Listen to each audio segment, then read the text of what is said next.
In this video, I'm going to tell you about Dissociative Identity Disorder, or DID, which used to be known as multiple personality disorders. And to do this, I'm going to use the most famous book on multiple personalities, Sybil, to explain it. Welcome to my channel. I'm Dr. B.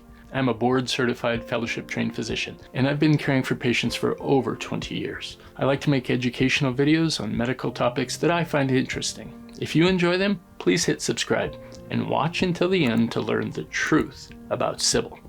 To understand Dissociative Identity Disorder, or DID, let's go back in time, specifically to 1973. In 1973, a wildly successful book titled Sybil, a true story of a woman possessed by 16 separate personalities, sold over 6 million copies. It was made into a popular television movie in 1976, then remade again. It was based on a real psychiatric patient named Shirley Mason and her treatment by a real physician, Dr. Connie Wilbur. For the book, the patient was given a fictitious name, Sybil Isabel Dorset, to protect her identity, which didn't end up working very well. The 16 personalities in the book included 14 females, 2 males, and ranged from a baby named Ruthie through teenagers and adults. After intense treatment by Dr. Wilbur, beginning in 1955, after 11 years, all 16 personalities were miraculously merged into one, and Sybil was cured. Or so the book and movies say. Now, the book, the movie, they brought an obscure and rare disorder into the public mind and awareness, because in 1970, there were only 79 cases of DID documented in the whole entire United States. But by the 1980s, shortly after the publication of Sybil, there were over 40,000.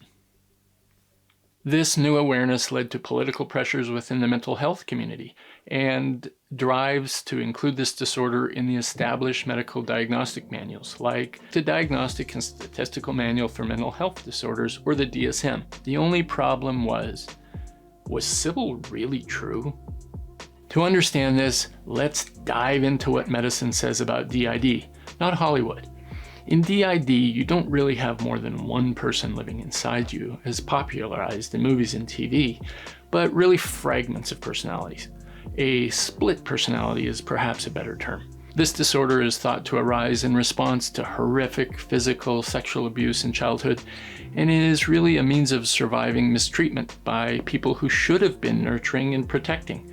It's a coping mechanism for survival. DID is diagnosed according to the criteria set forth by the Diagnostic and Statistical Manual, 5th edition, or DSM-5. Someone with the DID should have the following. Number 1, the presence of 2 or more distinct personality states. Now, these separate identities demonstrate a marked change in how they view themselves, their sense of self-control, and they have significant differences in moods, behaviors, memories, and their perception of the world and their environment as a whole. These different identities think differently, they act differently, they act like distinct individuals, and in some cultures, these different identities are described as an experience of being possessed. Now, these different identities have different attitudes, outlooks, and personal preferences, which may be about food, activities, dress, and it can shift back and forth.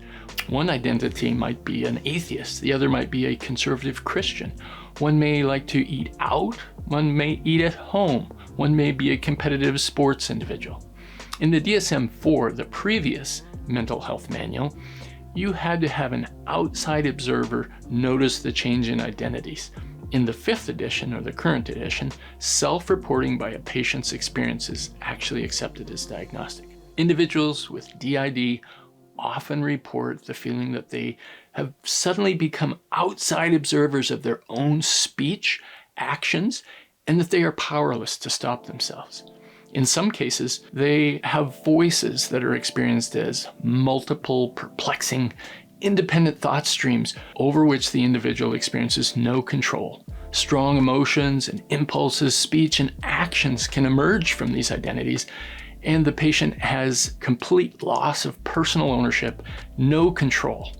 This lack of control has been used multiple times as successful defense for crimes, including murder.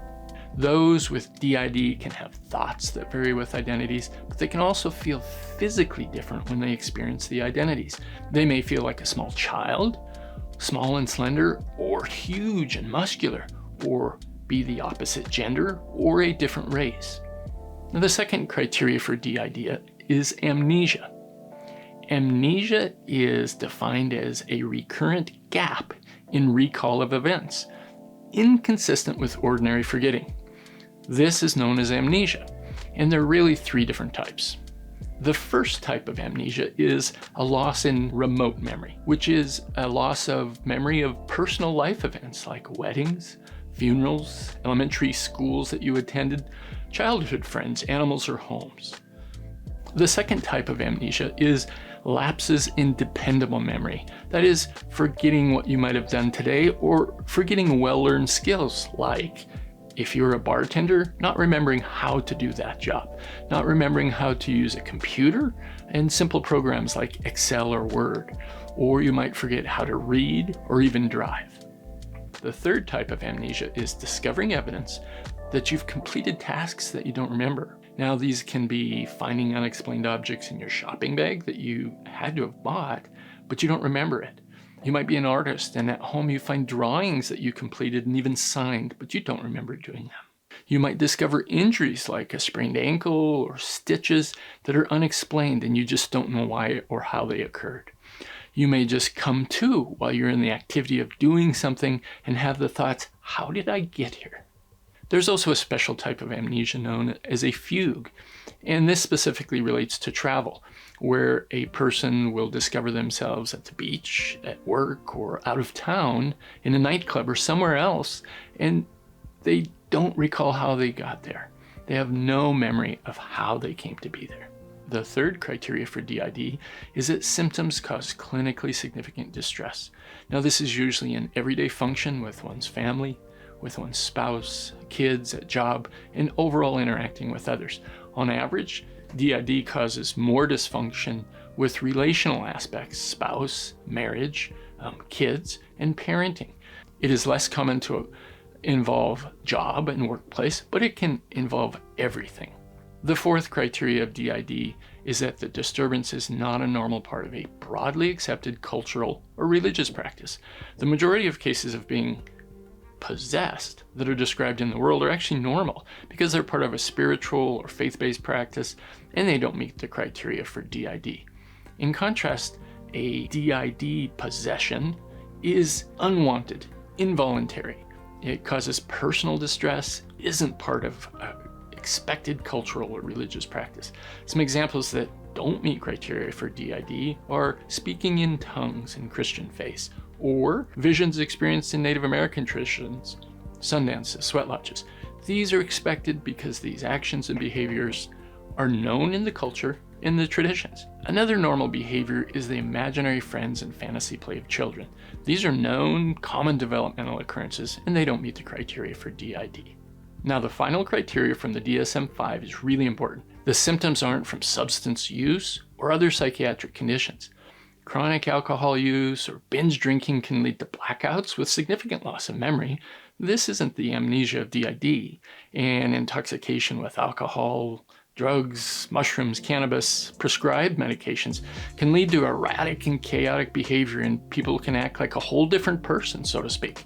We've all seen that, and although in isolation, this can look similar to dissociative episodes of DID, it doesn't fit. Other medical conditions, such as certain seizure types, can have hallucinations where people can hear things, smell things, and you can have loss of memory. These also don't meet criteria for DID. As you can see, the diagnosis of DID can be very difficult. In addition to medical illnesses, there's also a significant overlap in symptoms with a number of other psychiatric disorders, including major depression, PTSD, borderline personality, all of which can have significant components with dissociation.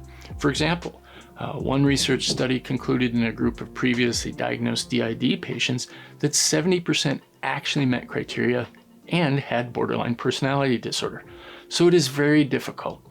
Diagnosis of DID is a challenge, But how about Sybil, the landmark psychiatric patient that ushered in multiple personality disorder, or DID, to public consciousness? Well, Sybil was billed as the true story of a woman who suffered from multiple personality disorders. As I mentioned, 16 in fact. Well, Debbie Nathan was an author who explored this, and in 2001, she looked at unsealed documents that had been created by the author of Sybil and reflected the therapy notes of the physician treating her. Now, interestingly, these notes were supposed to have been sealed forever, but the author was able to get into those.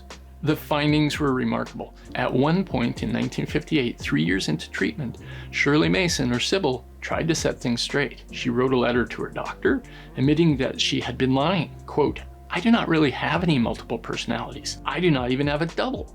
I have been lying." Now, the author of Sybil, the treating physician of Sybil, were both very well aware of this letter. It wasn't included in the book, and it was basically ignored. The treatment that occurred for 11 years included 14 to 18 hours of therapy per week by Dr. Wilbur, who also injected Shirley Mason, or Sybil, with psychoactive drugs, including what's known as thorazine, which is a very strong hallucinogen, and barbiturates. Then explored her multiple personalities. Then, as the book was coming together after 11 years of intense treatment, Wilbur told Mason, "It's time to get better." And over a few weeks, the 16 personalities merged into one and became normal. And it never occurred, never requiring treatment. Mason was suddenly cured and required no more therapy. Interestingly, throughout the treatment and afterwards, Wilbur, the physician, provided Mason, the patient, with financial support. Mason always lived near Wilbur, and after the doctor developed disease later in her life, the patient, known as Sybil, moved in with her to care for her until the doctor's death in 1992. Moreover, both the doctor and the author of Sybil achieved significant wealth from the book and the movie.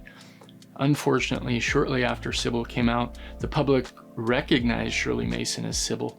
She went into hiding, and she died as a social recluse in 1998 from breast cancer. So multiple personality disorders, now DID, it's difficult to diagnose at best and remains a controversial diagnosis within the mental health community to this day. Some question whether it's a real and distinct diagnosis, but that is a question for another day. That's dissociative identity disorder. Thanks for watching. And if you're interested in more personality disorders, try this video about agoraphobia or this one on schizophrenia. And please don't forget to hit subscribe.